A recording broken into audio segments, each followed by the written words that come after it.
আজকে আমি তোমাদের সঙ্গে শেয়ার করব একটা হেলদি হাই প্রোটিন স্যালাড।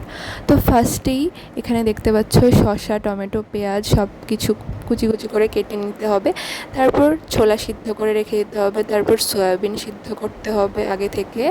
তারপর দই দই তো মাস্ট।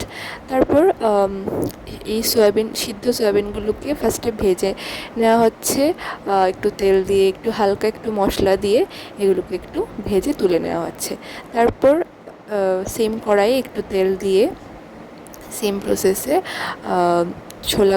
সেদ্ধ ছোলাগুলিকে, আর সঙ্গে আমি অ্যাড করেছিলাম আমাদের বাড়ির গাছের কর্ন, তো সেটাও দিয়ে মাকে বলেছিলাম একসাথে একটু ভেজে নিতে।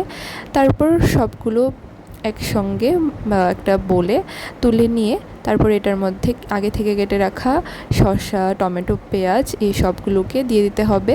তারপর ওই দইটাকে একটু হালকা ফেটিয়ে নিয়ে অ্যাড করে দিতে হবে। তারপর একটু সবগুলোকে মিক্স করে নিয়ে উপর থেকে একটু পিঙ্ক সল্ট বা চাট মশলা অ্যাড করে দিলেই রেডি তোমার হেলদি, টেস্টি, হাই প্রোটিনওয়ালা স্যালাড। তো এটা সেম প্রসেসে চিকেনের সঙ্গেও বানানো যায়, আবার পনিরের দিয়েও বানানো যায়। তো তোমরা বাড়িতে ট্রাই করে দেখো তোমাদের কীরকম লাগে। আমার তো বেশ ভালো লেগেছে, টেস্টি, এর সাথে হেলদিও।